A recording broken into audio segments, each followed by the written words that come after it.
All right. Okay.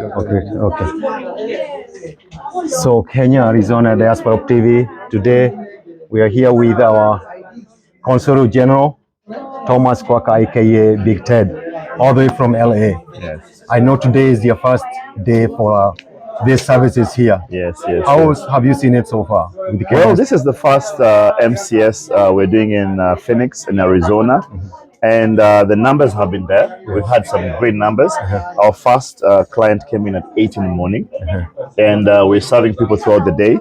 But as you can see, the numbers keep on going down because one of the things we found out is many people are coming without having filled the prerequisite forms online. And unfortunately, we are not able to process anybody or anything unless you fill up those things.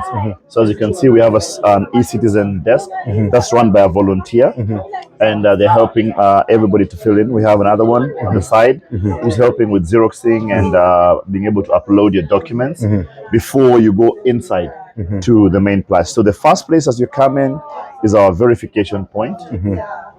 Then when you go inside there is where you find your passports, your IDs, and on the other side we have our ID department. Okay. Yes. Okay. Another one for you cut that? Okay. So the second question.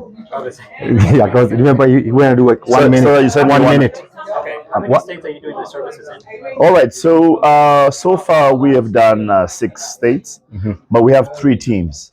We have a team which is doing Brazil, the Caribbean, and Canada, and then we have a team which is doing the West Coast of America, and we have a team doing the East Coast of America. Oh. So this team started off in Seattle, and then we came down to Minnesota.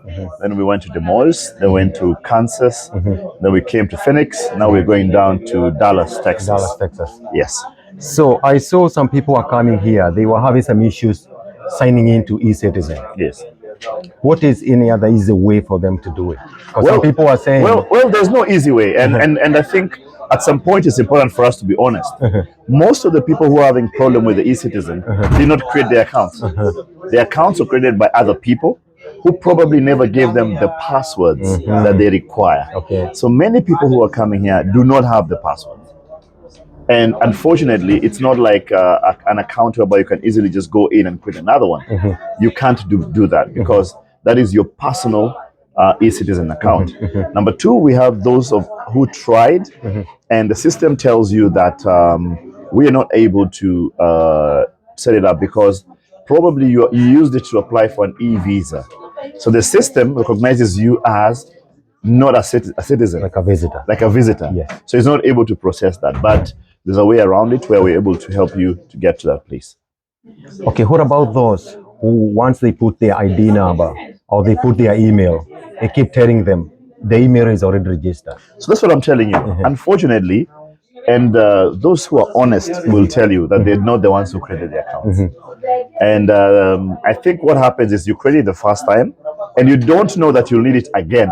So it's one of those things you do and you decide, whatever happens. And then the time comes The time comes in, you're in trouble. and you're in trouble because you can't remember it, you can't remember anything. People are calling Nairobi, people are calling their friends, people are calling people who they don't talk to ask them what was the password for that thing. We also have another issue which keeps coming up, which is a payment issue. And because the president made a commitment that all government services will be online. And right now, I know we have 5,000 plus services which are already online, and even the payments are online. Government requires you to do everything online to make us fully digital. So there are people who are coming with cash, and they're saying how to pay, but we cannot allow that. We actually advise them either to go and use their bank card or they use an M-Pesa platform from wherever. Okay, I have one last question about their payment. I know there was a time, I don't know if it is already been fixed. People trying to use the visa. Yeah. The system did not accept So that. so it's not necessarily visa. What happened is we as a government had to transcend to using chipped cards. A card with a chip, because the other cards were having a problem with verification, one, but also there was a lot of fraud all over the world, where people would either reverse the process or the process would hang, and because the person is not following it up, he doesn't push it. And as government, we can't call 10,000 people in a week to tell them that payment did not go through. So that was actually a problem. And on a chipped card, you're able actually to verify it immediately that the money has been transferred. Okay. So the other question was, I know the one for the M-Pesa. Can still, I know there's 2 or 3 people I have seen, and the payment went through, but they had to call people in Kenya, give them that number there that is required for the M-Pesa payment. They went to the KCB bank or whatever the bank is, I think commercial bank, something like that. But anyway, they made the payment, it went through, and the verification went through, and their services were paid through. So I think some of these things are technological error somewhere. issues. Yes. And all of them, remember, as a system, you keep on improving it with time and as you go on. So I believe that was sorted out right now. Right now, it's not a very, very big issue.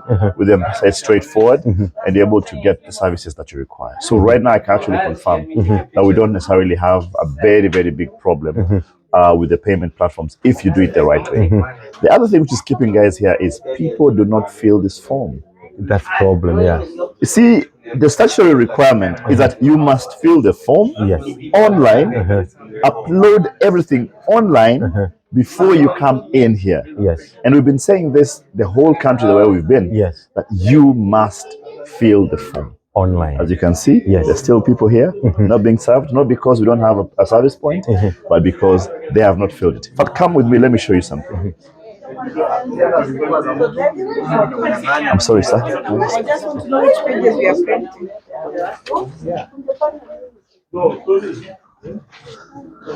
So this is our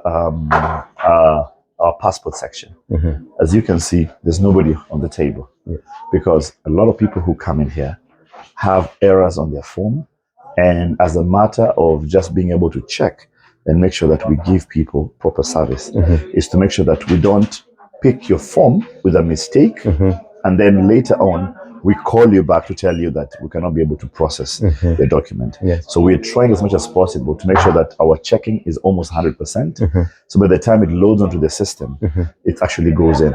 But we're also using a biometric machine, and the biometric machine enables you to be able to get it real time. So the guys in Nairobi who verify the second step of verification actually get the information from here real time.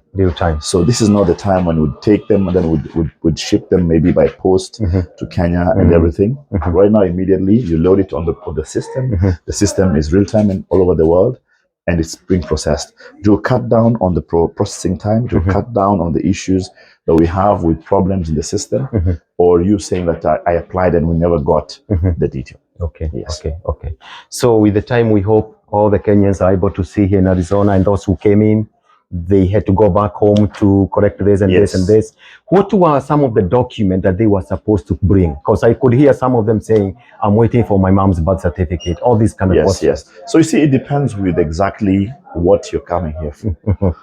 And because we are trying also as a country to make sure that we create a database that can be able to be verified worldwide, we need to streamline all our documentation. So for example, if you come in here and you say, I want a passport, you must have an ID.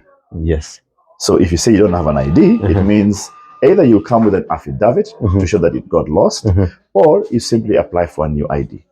Okay. What about those who came here at the below age of 18? So that's what you now they will have to apply for a new ID. Yes, right? We take you as a new applicant, and we load you on the system and be able to go ahead and process it. Oh, that's good. And that's something actually we're actually encouraging parents is that we would want your children to identify themselves as Kenyans.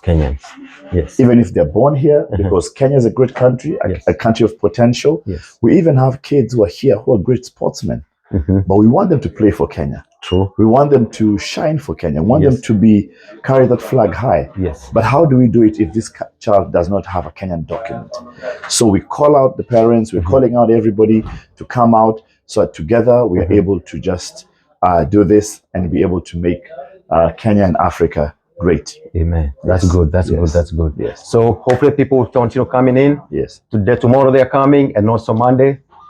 Make sure you come in. Yes. Make sure you bring every document that you have to prevent you going back home to bring for another one. Because the time will be running. Yes. And your time slot once is gone, you may not carry again. Yes. Thank you so much. Thank you. Yes. Thank you very much. Pleasure. Thank you. Thanks. All right. All right.